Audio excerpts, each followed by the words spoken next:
You know what I did recently?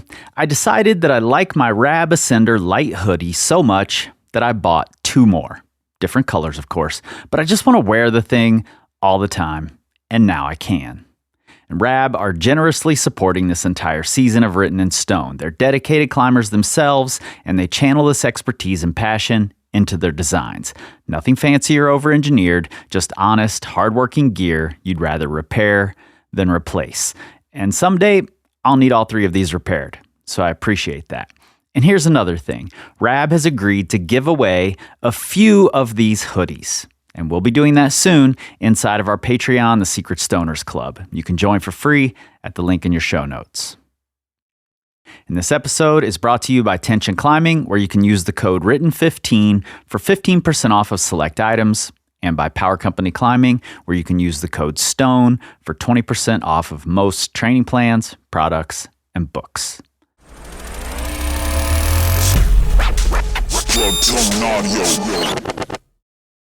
Because we can't tell the history of the Frankenjura without Wolfgang Güllich and Kurt Albert, both of whom we lost too soon, I wanted to talk to someone rooted in that community to try and get an understanding of how the legacy of those two giants looks today. And for me, the obvious choice was Hannes Huch. He's a photographer, videographer, and artist who balances a modern aesthetic with a love for history, and that's evident in his work with Cafe Kraft and the Gimme Kraft books, as well as Jerry Moffat's Mastermind book, and many more projects. In this episode, and many more projects that you can find linked in your show notes. In this episode, we talk Kurt, Wolfgang, and Jerry, legacy, the importance of connecting with community, and how climbing is the perfect sport if you should ever need to escape from prison. Let's get into it. How do you pronounce your last name? I pronounce it like Huch, but it's like that's Huch. The sound of the CH. Huch is but in French it's Huch. Some English people say Hutch. In Japan, they made me to Haku-san. So it's Huch is really very difficult to speak for a lot of people. Yeah. So how do you pronounce Wolfgang's last name? It's Güllich. It's Güllich. Güllich. It's not so hard as my last name, like Huch, but Güllich is a little bit softer, but it's still this CH, which is quite special in Germany. Yeah, in German. Yeah, that's what I was a little confused about. Like you know that I try to get the pronunciation right because you helped me with a lot of the German pronunciations in season. And you got Flipper Feets perfectly right, by the way. Flipper Feets was brilliant. Good. 5 stars. The Wolfgang's last name was a point of contention for several people. And I watched a bunch of videos, and I can't remember whether it was Thomas Ballenberger or Norbert who I heard pronounce it with a softer CH. Mm-hmm. And I think I still got it a little wrong. I was still in the ch sound instead of the sh sound. But a lot of people said, no, it's Güllich. No. That's not how his friend pronounces it, so that's not how I'm going to pronounce it. We say Monsieur Güllich, but it's no. In Germany, it's Güllich, and I mean we have a lot of dialects and accents here in Germany, and so maybe some people might say a little bit like Güllich, but not really. I would say it's Wolfgang Güllich. That's the German expression. I had 2 teachers as parents, so they always taught me a very strict pronunciation of every word I was speaking as a kid. So I think Wolfgang Güllich is correct. Wow, that's cool to know. I reached out to the exact right person for pronunciations. So what about is it Frankenjura? Frankenjura? What's the... It's Frankenjura. Der Frankenjura, das Frankenjura. So actually, I'm not totally sure. A lot of people talk about der Frankenjura. So it's if it would be a male Frankenjura, the Frankenjura would be male, but you can also say das Frankenjura, which is neutral. Or a lot of people also talk about die Fränkische, because originally when you look into the maps, it's nowhere is written Frankenjura, but it's always Fränkische Schweiz, like Franconian Switzerland. So in Germany, a lot of people also say, I spent a weekend in the Fränkische. So they leave out the Switzerland, the Swiss part of the word, and they just say, I went climbing in the Fränkische. Right. Yeah, I've seen the Franconian Jura several times. Right. Yeah. So yeah, it's interesting to try to understand all of these different ways of talking about an area. Right. Probably the pronunciation I've gotten the most flack over is Fontainebleau. Fontainebleau is Fontainebleau. That sound coming out of an American mouth doesn't work very well. I've tried to get it right, but I haven't yet. Yeah, just say font. Whenever you say font, you're definitely right. But yeah, about Fontainebleau, there are also some funny pronunciations existing. Also, people from Eastern Germany, they tend to spell the O like an Ö. So sometimes they say Fontainebleau, ich war in Fontainebleau. But actually, if you ask a French person, I think everybody says it's Fontainebleau. Got it. Sort of. I love it. One thing I would love for you to do is kind of give me your brief history in that community. I get the sense from across the world that you're a big piece of that community. Whatever that community means, I'm not exactly sure of that either, and I would love to get into that. But it seems like you're really plugged in over there. So talk to me about that community and your history there. Wow, that's that sounds very flattering. And I think it's, for me, actually, since I'm living in the Frankenjura, I'm more or less living a dream. I never imagined I would live it, because I grew up in the very northern part of Germany. There are no rocks at all. And in the mid 80s, when I was 10 years old, I went to the Boy Scouts, found a friend there, and we kind of founded our own small group and did really tough survival training.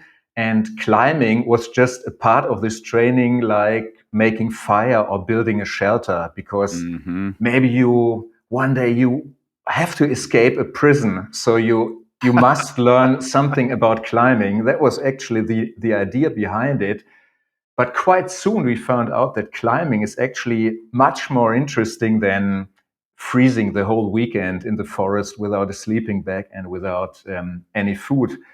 So that's how I somehow discovered that there is something like sport climbing or climbing. I don't know actually. And in 1987 there was a TV show which focused, I don't know if it was every week, maybe every 2 weeks, on some specific sportman or some sportwoman or a specific kind of sport. In 1987, there was a show with Wolfgang Güllich and Kurt Albert, about half an hour, where they followed them into the Yosemite Valley, and they climbed Midnight Lightning, they climbed the Rostrum, they climbed Separate Reality. They even, in the show, they even drive to Bishop and go bouldering there. So that was really ahead of their time. When I saw this show, I was completely blown away. And I think I already had my hands on a climbing magazine, the so-called Rotpunkt magazine, the Red Point magazine. And but this show really, it was really like, these guys are superstars. They are larger than life, and yeah, but it also seemed so unattainable at the same time, because I was living far away from every climber. So I had never seen any real climber in my life before, though I felt a little bit like a climber, because we were climbing on bridges and practicing the escape from prisons. Anyway, and yeah, then I started a little bit more to climb and went to some climbing areas on 3 weekends in the year and so on. And then mid-90s, so maybe 10 years later, when I had such a stack of magazines from the Roadpunkt and read a lot of books, I started traveling actually to the Frankenjura. So I took part in a climbing course, and I was blown away when we went to some crag one day, and we did an easy boulder there. And the course guide told us, yeah, I heard yesterday Jerry Moffat was here. And I mean, I just knew Jerry Moffat from the magazines, like all these guys, and just thought that's impossible, because actually these in my imagination, these climbers weren't actual human beings, but Right. superstars living in magazines and movies, maybe. So it was a lot of kids' fantasy played a role. And yeah, I went climbing. I still just knew a very small group of people here. And in 2001, when I had finished my studies in Bielefeld in northern Germany, so I had studied photo design, I moved to the Frankenjura because I had a girlfriend here. And and somehow I wanted to climb a lot for sure, but I also wanted somehow I was keen on documenting what was going on, and actually without knowing anybody very intensely. So I had met Milan Sikora, for example, because he was working in the number one climbing shop here, and met some other people, but I think I just had a couple of friends, so I wasn't in a big community or so. But then I thought it would be cool to have a video about all the things that are going on here. And with a friend, we made the legendary movie I Climb the Frankenjura movie, which is not exactly the most fascinating climbing movie of all times. But it really brought me together with the history of the place. And I also had a reason actually to approach the people that I admired. And for sure, the person that I admired most was Kurt Albert. So he was really, I don't know, somehow Kurt, without knowing him, I thought he must be a great guy. And I was a little bit frustrated because I had so many friends who knew Kurt Albert, but I had never met him before. So one day, there was the day where I finally met him at the crag, got red ears and was totally shy, and approached him and really stumbled about my project. Yeah, I want to do a video, because I thought if you want to make a video about climbing in the Frankenjura, you must have Kurt Albert in it, obviously. Sure, of course. Yeah, and he was completely the opposite. He was super relaxed and said, "Yeah, of course, let's do it." And so we arranged to meet at a crag where the famous Devil's Crag photo was made, where he's hanging with a beer crane. And he climbed it twice solo for me. And my nerves were completely wrecked afterwards.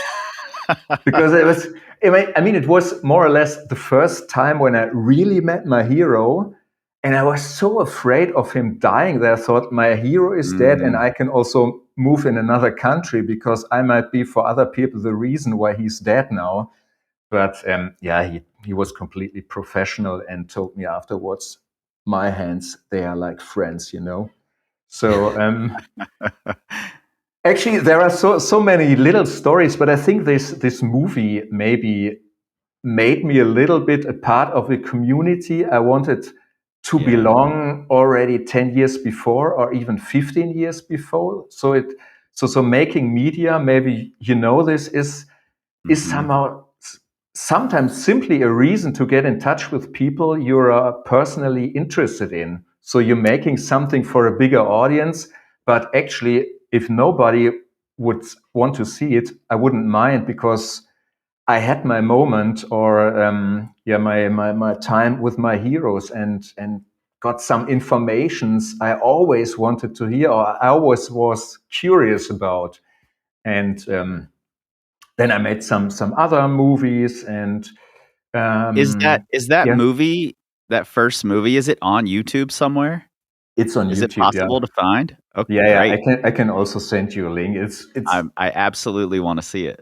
Yeah, it's lacking actually a little bit storytelling, I would say, and it's and But this is it's you many years later saying this. So it's a time capsule of how you were feeling at that time. It must be. yeah. So Totally, totally. And I also made the music for it. So I had two oh, sample cool. CDs. One was hip hop, one was house. Yeah. And yeah, this software was just running on the computer of my brother who was living in Berlin. And I spent a week of music production in Berlin. And Yeah. he had super high-tech headphones who could stand really deep bass. So especially when Mm. I was mixing the house, I was more bass, more bass. And when I listened to it on my iMac at home, it just it was just horrible. I know Anyway, this struggle. I know this struggle very intimately because I'm producing the songs for this show, and last season was all sort of based around 90s hip hop. This season is more 80s right. electronic music, and Hmm. I have the same issue. I always have to go back and tone the bass down before I do the final mix because I Yeah, want the bass to be so big, but everybody's listening on their phone. yeah, You right. know? So maybe to sum it up, I mean that there are many more stories, but it was really like a dream coming true when I moved here, and yeah, could actually live a life that I adored for so many years. Like, for example, I've got a Rotpunkt issue from 1988, I think. Like, the stars meet in Bukes. And then you see Mm. some pictures of Jerry with dumbbells, and Beat Kammerlander. And Wolfgang Güllich was also there. And I mean, for somebody who was really properly spot climbing in the 80s, this is nothing very special. I mean, these guys were celebrities, but I was so far away from any type of real climbing that over the years, with all the magazines, it built up maybe to something bigger than reality. Mm. And then finally meeting these guys, also climbing a lot for myself, climbing also in Bukes. That was really, yeah, that was and still is amazing, because sometimes now when I turned 50 and yeah, the performance is going down a little bit, I always have to remind myself that there's really nothing to be frustrated about, because it's Yeah, so many things happened I could never have imagined when I was climbing on a bridge at the age of 11. absolutely. There's so much I want to touch on in there. First, you talked about the magazines, making it all larger than life. And that's part of why I'm making this show the way I'm making this show. Instead of it just being interviews, I also want to tell these larger than life stories and make them into these, blow them up to mythical proportions, because I miss Right. that a little bit Hmm. in the media that we get. We're so tapped into everybody's life, and we get live streams of, Jakob doing Right. BIG, Yeah. and that's amazing, and I love that, but I also wanna tell these old stories in this larger than life way, in the way that I consumed them when I was a young climber. Before I knew Lynn Hill was a giant to me. She's still a giant, but now I Right. know her as a person, and I can send her a text message. I want people to see her as a giant too, you know? So, Yeah. that's what this is all Yeah. about. Totally. And I love your podcast. I think they're absolutely amazing and really at a very high standard I've never seen before in the climbing culture. And I feel a little bit pity actually for the young guys. I mean, that's the way it is now. We can't Right, turn back time. right. But it's also, I always try to motivate my son, for example, put at least your photos and videos on a hard drive Mm, for later on, mhm. because I think, or sometimes I think, this might be a generation who has no, yeah, physical memories of their age, and sometimes right in the moment you think, I just had a nice weekend climbing outside, nothing special. Why should I document it? Why should there be any photos? But maybe to all the young listeners listening, when you grow older, maybe you just have a bad photo of you and some friends hanging around at the crack, and this photo becomes so valuable 20 or 30 years later, because it really has it's really a time that has passed, but that was really great.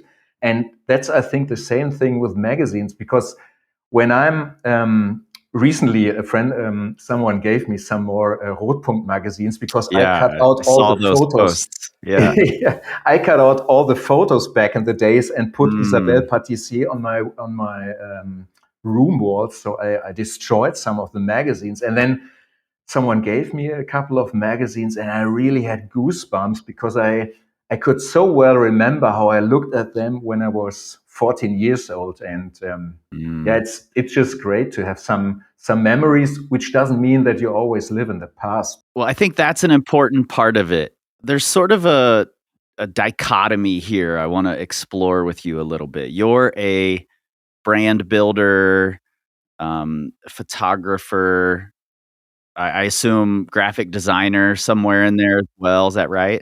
Nah, when I was studying, there were graphic designers, photo designers, and fashion designers. And I would say the photo designers, they were the laziest of all. And so we were just hanging around the cafeteria, and the posers had their Leicas around their neck and so on. And we always said, even the worst photographer is still a good graphic designer, because graphic design can do everybody. But this is absolutely a lie, because the graphic designers were the ones who worked the hardest. And actually, my wife is Mm. a brilliant graphic designer, and I'm a complete fool when it comes to graphic design. So I always try, but yeah, no, I'm not a graphic designer, and I don't know if you know about about the episode in my life when I had the Cafe Kraft gym and produced the Gimme Kraft books, Yeah, which I do know about that, and I want to get to that, but I want to start with, and I might blow your mind a little bit here. We actually met a long time ago at, I believe, CWA, the Climbing right. Wall Association. We met very briefly. Hmm. You were with Yuji, Right. and I'm a big Yuji fan, so Who I isn't? just walked over. Yeah, exactly. I just walked over and said, hello, I just wanted to say thank Hmm. you. I think you're amazing. And Hmm. I just kept moving, but I said hello to you as well. You were standing there. And I remember Oh. thinking, that's the most stylish guy in this whole building. Like, all of the climbers are wearing plaid button-up shirts, and here's this guy looking modern and cool. Oh, you're Uh, flattering as hell. so I remembered you very distinctly, and I'm curious about, like, the love of history as well as the modern thinking and the modern design and sensibilities that you have in terms of your style, your photos, the books you make, with the Cafe Kraft Hmm.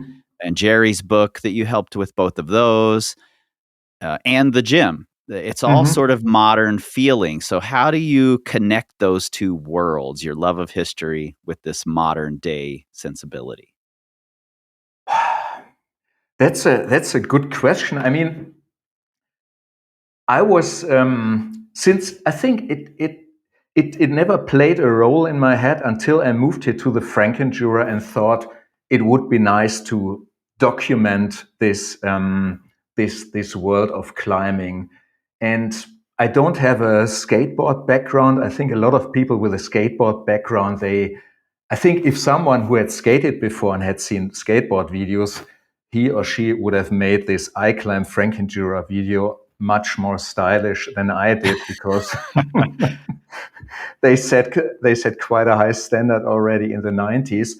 But yeah, I mean, I love taking photos, and I love climbing, and I love design. So I was always interested in somehow trying to combine it also to bring in my creativity. So, for example, in 2 weeks, I'm going to make a video for Kilter, and have a gorgeous Ukrainian climber here. And we've got, I think, some really great ideas to go back to the 80s. And I just bought on eBay an Atari, an old PlayStation, which Cool. is Yeah. super retro, which will be the beginning. And I don't know really. I think everybody who's trying to live a creative life is happy or is simply relieved when he or she has a playing field. And for me, climbing is obviously the closest one. And I think it's also due to my wife, who's also a climber, and she's a graphic designer, and she had a clothing brand. I don't know if you ever seen the monkey. She had a I fashion. have. Yeah, that was her fashion brand. So if I was well dressed at the CWA convention, it was certainly her fault. And so, Well, you were. Tell her she did a great job. yeah, I do. So I think whenever you want to, for example, be a writer and you're totally into whatever gardening, and even if you want to write a crime story, then you might write a crime story that somehow plays in the garden scene. I don't know. And yeah, is this some kind of an explanation? Well, I find myself drawn to people who are able to do that. You know, I've done that throughout my climbing career. I was rapping about climbing years and years ago, so I was combining music and climbing that way, and now I'm doing it by telling this podcast, or by making this podcast and telling these stories and making the music, and I'm always trying to combine passions. And I just love it when I see other people doing the same thing. And I have an interesting relationship with memory and history. I think history is really amazing for informing us about the past and what we can do better in the future. But I also see it holding a lot of people back. So I hold a grudge on history for that reason, you know? So it's just an interesting thing to love this thing I'm also critical of, and also trying to create media around. Right. But I think that's necessary if you love a thing, to be a little critical of it, and also try to roll it all up into a ball and make something, you know? Yeah, and I think maybe for me the most interesting part in whatever I'm creating is connecting with people. So Yeah. for example, I was helping to not really produce, or I say produce, the Fight Gravity book, which is a historical book about the climbing in the Frankenjura, mainly from Kurt Albert, but supported by some other guys. So I was asked to edit some old footage for a DVD that was sold together with the book. And I think it's the Rick Rubin book. I just know the German translation, that we don't make art to have a final product, but we Right. make art because we want to be in this great space that art itself creates. And Right. I mean, when you're hanging around a day with Kurt Albert, and you're trying to explore something, or you want to do an interview, I mean, I would have paid for it to do it and not ask for money, though I got some money. And the Right. same thing was with Jerry when we were making the Mastermind book. That was such an incredible experience, to meet all these guys. We traveled through Spain. I mean, Jerry was really, I would say, the last person on my list that could make me really blush. And one day he walked into my gym, thanks to Norbert Sandner. I had the Real Thing soundtrack prepared. So I told my staff at the counter, when this guy enters, press play and play it hard and loud. And he obviously liked it a lot. Yeah, and one or 2 years later, we were traveling through Spain. We shared a bed, and he gave me his Rolex one morning when I said, "Jerry, one day in my life, I want to get out of bed with a Rolex on my wrist." And he said, "Yeah, here, take it." And I mean, and that was a creative process. We had a product in the end, but I met so many fantastic people along the way in the climbing world that I was just happy that I could that I had the abilities to write something, to make some photos, but that was actually the main focus was not maybe to have this final product, but just spend time together and Yeah. have a great time together. Yeah. Well, that story you just told about Jerry, leads me into a thought that Jerry seems like this really complicated character. I just did the first Jerry episode of the season. There's another one coming, Mhm. letting the cat out of the bag early here, but he seems like this complicated character where he very often on film anyway comes across as arrogant. Mhm. But I think it's more confidence in his abilities and his like desire to entertain. I think those things roll up into looking like arrogance sometimes if you don't know him, because as I dig deeper, it seems like he also really cherishes the relationships he built with people. Um, is that a fair assessment? Totally. I mean, actually, I even when I just saw the movies, I never had the impression that he was really arrogant. I mean, he was always playing with his ego, and Right, right, there were only three people in the world who could hang on this hold: me, right. myself, and I. Right. That's a really great way to put it, playing with his ego. I like that phrase because he was just having fun and, like, turning this thing over in his hands to see what he could do with it. Um, that's really interesting. Yeah, and I mean, he's at least when we spent time together, he was so the absolute opposite of any way of arrogant. So I mean, I watched him also when we were climbing here in the Frankenjura, and he's still recognized, and people approach him, and he's Mm, to me he's just the nicest guy in the world. He went skateboarding with our son and played with the Nerf guns in our living room, and I don't know, but for sure he likes to be somehow adored. yeah, Um, yeah, but if nobody adores him, I think he's totally fine with it as well. So right. I think I never had the impression that, for example, when we came up to Oliana, that he was looking around and expecting that someone would recognize him. Oh, here, look at me! I'm Jerry Moffat, and I'm gonna meet Adam Ondra today. But he was really, yeah, totally humble and normal. And Mm, but he was. I mean, a lot of people directly recognized him, and sure. there was a funny scene because we were interviewing Adam Ondra for the Mastermind book at the Craig of Oleana, and also Adam. I think he had a film guy with him, and then there were some girls, and they all wanted a photo, but only with Jerry and Adam and me and this other film guy. We were standing 10 meters away, and it's okay. It's okay. We don't need this. No, no, we don't need this. But actually, we were complete jealous. Well, you were probably so well dressed that you would make everyone else look ridiculous in the photo, Ah, so come on. that's the reason, Hannes. It seems to like, in my mind, because I've never been to the Frankenjura, in my mind, it's this place where there are just legends running around everywhere. Like, you're gonna see Jerry, you're gonna see Norbert, you're gonna see Thomas Ballenberger, you're gonna see Milan Sakura, of course, Alex Megos is Mhm. there.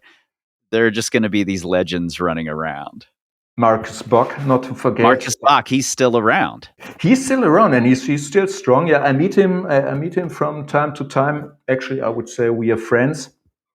And for a lot of people think, for example, that Marcus Bock is also totally arrogant, but I think that's just He seems mysterious to me. I think he's just shy. He's just Yeah. shy and hides himself behind an armor of hardcore tattoos and super brutal music. So I wouldn't like to go to the crack in his car and listen to his music. He sort of fits in that same category of climber for me. These like mysterious legends as like Beat Camerlander and Maybe Gerhard Hörhager. He's also a little bit exactly. more. Exactly. Clem Loscott fits into that category. Who's the Australian climber? Garth Miller? Garth Miller sort of Yeah. fits into that category too. So yeah, I would love to do bonus episodes on those climbers with as much like information as I could find because they're a little more mysterious. Right, right. Yeah, and it's interesting that, I mean, some people get a big applause for whatever they do, often deserve the applause.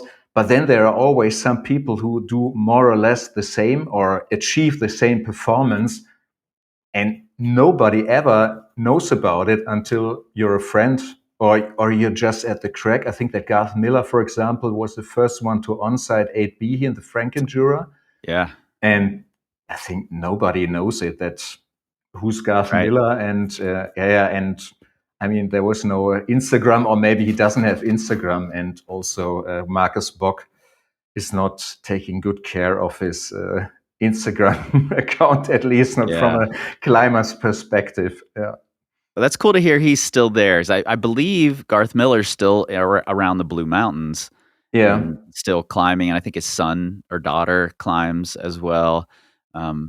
Yeah, that's really cool to hear. I have a question for you. Yes. That this is going to be the definitive word. So you're on the hook here. Kurt and Wolfgang were both coffee addicts. So does that disqualify Megos from being a Frankenjura legend because he's a tea drinker? That's I mean, I've got nothing to lose. Actually, I'm not Franconian. Oh, that's a tough question. I mean, you certainly know, and a lot of people know the bon mot from Wolfgang that drinking coffee is an integral part of climbing. Right, right. Actually, the complete quote is, you don't have a coffee after climbing, but while you're climbing, because drinking coffee is an integral part of climbing or an essential part of climbing. No, certainly not. Maybe I think that Wolfgang was very smart, and I guess he would have shifted to tea later on in his life as well. That's my Megos is the escape. evolution. Yeah, Not Megos only the evolution of climbing difficulty, but also the evolution of what you drink with climbing. The integral essential drink for climbing. Right. I have to ask Alex if he has always been a tea drinker. I mean, he was always drawn to the British climbing scene, and I think that's why he is loving tea so much. Yeah, maybe. Yeah, but I drink coffee. Yeah, same here. I've got mine right here. So yeah, and most people do in the Frankenjura. Talk to me about Kurt a little bit. I know you only met Wolfgang briefly, right? I met him once. Do you want to hear the short story? Yeah. Tell me about that. It was really funny. We were still bridge climbers with often climbing with a big survival knife around our harness. Yeah, I mean, there could be an enemy any time of the day, and we could be, and we had to escape. So why not? And I grew up very close to the Dutch border, and there was a shop called Spaksport, which is a very funny name. And there was one guy who told us there will be a gym opening in Belgium. It was the year 90 or 91. I'm not sure. I think 90. It was before Action Direct. And it will be in Antwerpen, and there will be Wolfgang Güllich. And we thought that's hardly possible. But somehow we managed that that my friend's father drove us there, and we were in industrial area. There was no sign, there was no big here's Jim blah blah blah, but it should have been the address. And my friend went in, came back, and his eyes were hugely wide open as if he had taken drugs, and just said, he is already there. Er ist schon da. Yeah, and then we went in, clumsy teenagers, and he was there, and he was super friendly. He belayed me in a 6A plus I failed on, and I still remember his words in my head. Komm, geht schon, geht schon. I think he didn't care much if I do this 6A plus or not. But I had a figure of 8 for I think 10 years with me, and which he belayed me with on this specific day.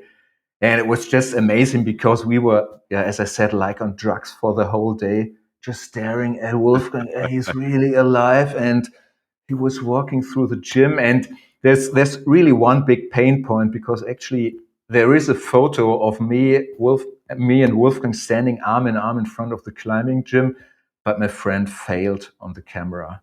And I had never been so nervous when I picked up the photos, and there was no photo of me and Wolfgang. And then I looked at all the negative, like, oh no, you had one job. Yeah, you had one job. I mean, that was back in the days. You just took one photo, make a photo, and then you made one click. And anyway, I survived it, and I've got a good memory. And he even asked us what we would do in the evening, because I think he was really quite bored. I think he was invited because of Boreal. The Boreal was also the sponsor of the gym.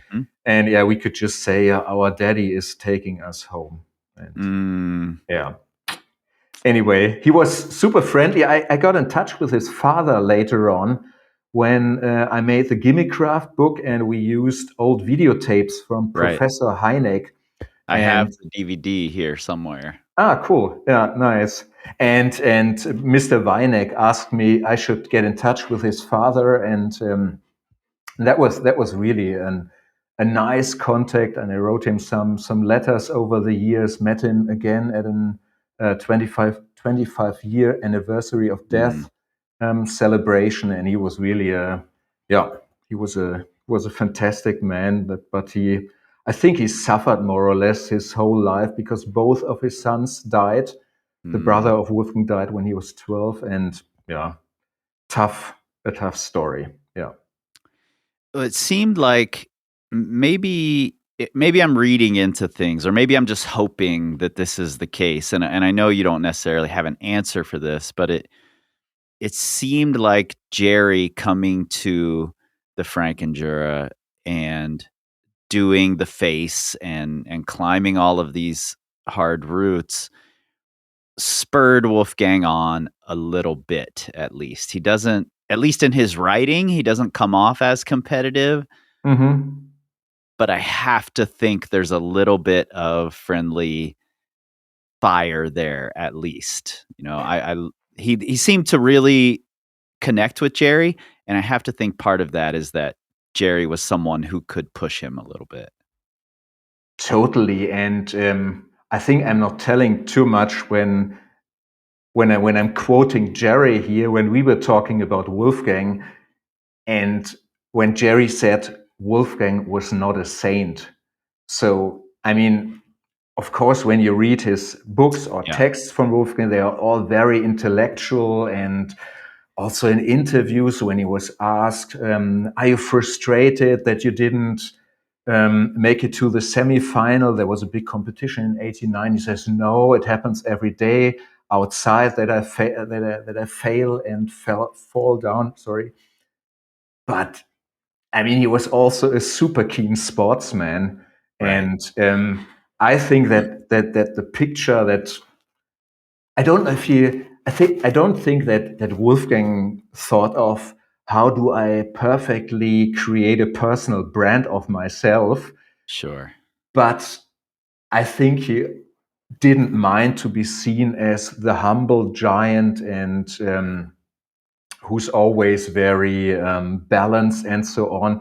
But when you get deeper into the stories, he was yeah, he was hooked on climbing super hard. So, for example, I did an interview with Thomas Ballenberger about Action Direct, and he said the 2 weeks before he sent it, everybody thought, please let this man come up the route, because Wolfgang turned into a complete freak and was just he was yeah, he couldn't calm down anymore. He couldn't calm down. That was, I think that were his words. Too And much coffee.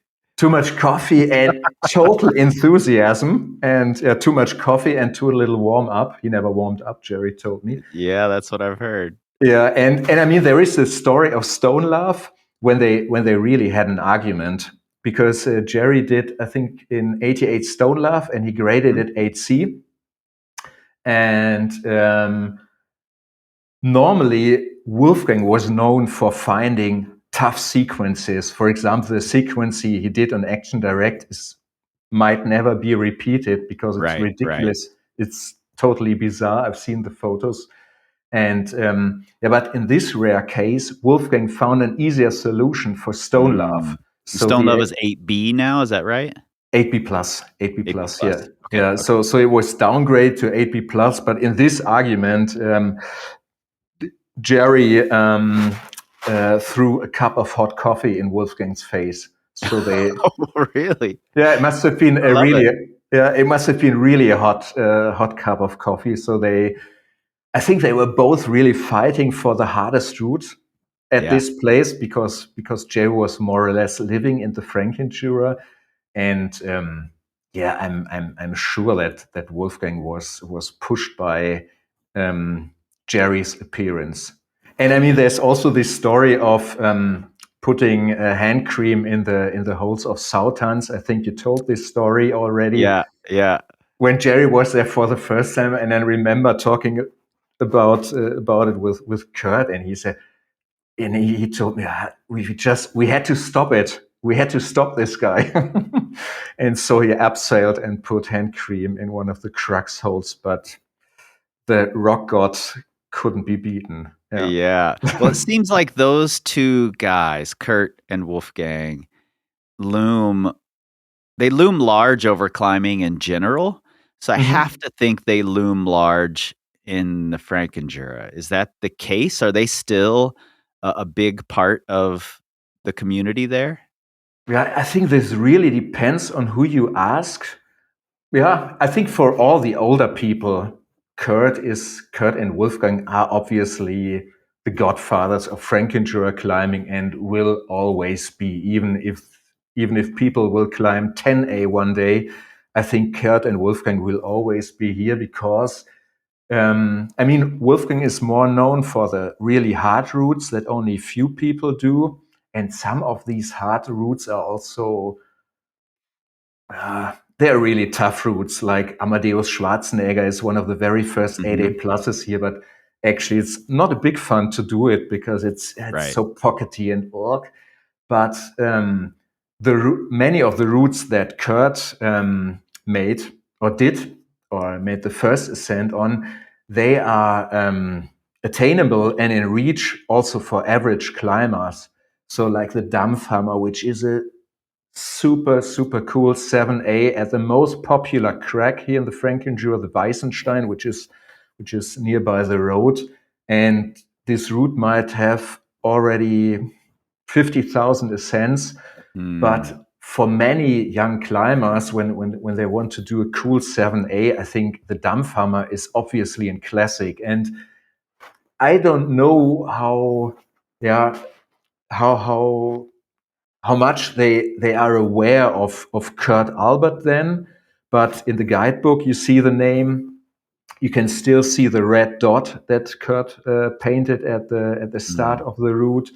So I think you encounter, is it right, the word, encounter Kurt Albert more often than Wolfgang Güllich, because actually, yeah, Kurt also opened many more routes than Wolfgang did. And also Sautans is still a mega popular route that everybody who wants to climb 9 minus, which is like 7B plus or 512C. That's an interesting observation, because I sort of came to that same realization here in Lander at Wild Iris and surrounding areas. Todd Skinner is the name that looms largest here. Mm-hmm. Um, but in the 513, like 13A or so, 7C plus, Mm-hmm. and lower range, it's Paul Piana who did the development of the best routes. And I found myself over this multi-week period when I was trying to climb 100 513s or finish up 100 513s, I did weeks of Paul Piana routes all in a row from 7A plus to 7C plus, and they were all fantastic. So while Todd's name is the one that looms largest, I think people encounter Paul Piana's work more often. Yeah, yeah, totally. Because a friend of mine approached me, I think 2 or 3 years ago, and suggested, let's do just Wolfgang Güllich routes on Wolfgang Güllich's death day. Mm. Yeah, and then I mean, obviously, we can't do laps on Action Direct like as Alex Vegas can do it. Like that tea drinker can. Yeah, less like the tea drinker guy. And so, I mean, there are also like 6Bs or 6Cs from Wolfgang, but you really have to search for them. So in the Mm, end, if we would have wanted to do this and climb maybe 8 pitches a day, we would have, yeah, we would be forced to change the crack after one pitch and drive somewhere else and then drive somewhere else. So right. yeah, many classics from Kurt. Well, I think that's one of the coolest things about this game we're all playing is that you don't have to be at the very top levels to make a big contribution. And Kurt was at the top levels at some Mhm. point. Um, but like you say, he also developed a lot of things that climbers can build their climbing through, um, that are classics still. Totally. And And yeah, that's a cool piece of this thing that we can all contribute in important ways and feel like we have a stake in this. right, absolutely. And I think that, or sometimes I think about it, that I think if Kurt is looking down from heaven, I think he would be really happy to still see all the people Mm, climbing his routes because I think he was keen that on people repeating his routes. For example, on Soutons, there's a crack at the beginning for 7 meters or so. So you had to place two stoppers or have a super long clipstick, which nobody had back in the days. And I don't know exactly when, but at some point he said, "Oh, come on, fuck it. I just put two more bolts in it mm, because nobody brings stoppers to the crack. And right. I want my client to be safe. And I think that's really cool and also extraordinary for an old guy that he says, come on, time has moved on. And Absolutely. I just put two bolts in there. And maybe that's a good point to mention to all the super hardcore red point nerds out there who say that red point climbing is just climbing with clipping the quick draw and then putting in the rope. And Right, the right. other things, I've got on videotape a Kurt Albert sitting on my couch, and he's telling there, the godfather of rock climbing, of red point climbing, that he always just let the quick draws in the bolts and he never clipped them out. Wow, that's cool to hear. Tell me you can't tell me you have something on videotape and me not get to see it. Yeah, I'm sorry, I have to digitalize it, but I thought he was just telling this. By the way, that was around this Fight Gravity book production, and he said, "Oh, come on, it's so annoying to take out all the quick jaws again and again. It's so much more fun to just leave them there." So I think that's sometimes funny that there's someone who maybe set up some rules, but then the hardcore guys really play the policeman and Right, right. make it super strict. But actually, I think, yeah, if there was one sentence that described Kurt Albert, I think it would be something like "Jeder nach seiner Fasson." Everybody should do it the way he likes it. So Mm. yeah, he was so relaxed. I was adoring all these guys in my childhood, and then I got to know a lot of people, not everybody I adored. But I think the greatest thing is really that I discovered that all of the people I adored as a kid, that nobody was a disappointment. So, I mean, there are certainly some superstars in this world who, when you meet them finally, might be arrogant or whatever, or not that funny as they appear to be in some media. But really, everybody I met was just, yeah, phenomenal, fantastically friendly. And also to me, I'm not a hardcore 9A climber. And I think we can be so thankful that, yeah, climbing evolved with these great characters. Also in America, like, I mean, I don't know Alan Watts, for example, personally, but he also seemed like a What a great guy. Yeah. what a great guy. And that really gives me goosebumps when I finally met these people, that I thought it's so great that they developed the sport that we love with all their heart and all their passion, and yeah, sometimes a little bit with rivalry, but still together. Well, that's a perfect place to wrap this up. I want to hear more stories at some point, but I also want to come there and climb there. So maybe I want to hear those stories in person. That would be awesome. I can show you around. I would love that. Having these conversations really makes me feel like I'm a part of these communities already. So you're totally right that creating this media, a big part of that is the people that I get to build relationships with, that I get to put out into the world and talk about the things that they love with them. Right. And I just want to say to you, thank you for, number one, for the support that you've given. You're Sure. always sharing episodes, and you're in the Patreon, and I love getting the voice messages from you every time I have a question about a pronunciation or something that I've read in a book about what happened in the Frankenjura. I love those voice messages. So thank you for the support and for just being open-minded and open-armed with all of this. Yeah, of course. Written in Stone is produced by me, Chris Hampton, with help from Riley Rush for Plugtone Audio, a group of the best, most impactful podcasts in the outdoor industry. Next week, for our patrons, I'll be reading a few of Wolfgang's essays about ethics and performance. You can sign up for free at the link in your show notes. And remember, this show is 100% rooted in the facts, but like Todd Skinner always said, never let the truth get in the way of a good story. And if you love what you're hearing, give us those 5 stars and a glowing review, join the Secret Stoners Club, and tell everyone you know at the Crag, on the interwebs, and yes, even tell those climbers who are carrying survival knives and doing it because you never know when you might need to escape from prison, and together we can tell the stories of climbing's most important ascents, 1 decade at a time.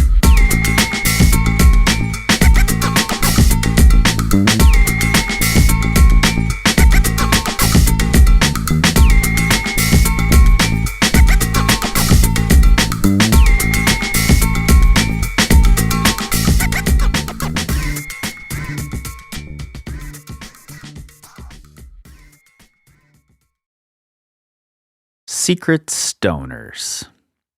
You know, I debated leaving in or taking out the very beginning of this conversation where we talk about pronunciations, but I think it's so interesting that we go through these pronunciations and then Hannes actually pronounces the things differently in the conversation. And I think what that really highlights is language, pronunciations, all of this are really just a tool to get a message across. That's pretty much it. If you don't get the pronunciation exactly right, so what? As long as people understand what you're talking about, as long as your message gets across, that's all that really matters. So I'm letting go of some of my own self-consciousness. Did I say that right? Yeah, I think so. About pronunciations, even though I had very little of that to begin with. I try to get them right, but I get them as right as I get them. And that's that, you know? Also, I am putting in the Patreon. It should be in there right now as you're hearing this. A few photos that Hannes sent to me, one of which is his backpack that Wolfgang signed, and the other is him as a young climber with his survival knife practicing his prison break skills. It's an absolutely priceless photo. If I were Hannes, it would be my profile pic. I'm also going to put links to his films, his videos that he talked about in the episode that are on the YouTubes. So go watch those for sure.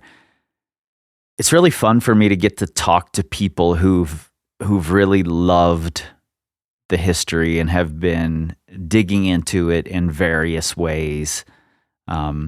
Even more fun, I think, than talking to the actual people themselves, though I also enjoy that. There just tends to be a little more build with the people who just loved it and weren't necessarily involved in it. And that's what this whole thing is about, is the mythology, the lore, the stories, building it up to be larger than life in a way that doesn't over-romanticize and also uses it to inform us about how we should carry forward by interrogating the decisions that were made and the hypocrisies, and just generally to make sure that we aren't continuing to make the same mistakes. That's the reason I love this thing. All right. Next week, we are continuing with our exploration of Wolfgang and punks in the gym. I've got one conversation coming next week. The next one that you will get is a character who has been seen in a bunch of the photos of Wolfgang. He's been mentioned in the episodes here. And I got a hold of him and I was able to talk with him about Wolfgang and who Wolfgang was as a person. So that one is coming Monday. And then I'm trying to schedule a conversation. If I get that one scheduled, I will tell you about it at the end of the episode on Monday. And then I've got some bonuses coming for you. Reading of some of Wolfgang's essays about both performance and ethics and how they were evolving in his mind at the time that he was making his ascent, no pun intended, to the top of the game. All right. I'll see you next week.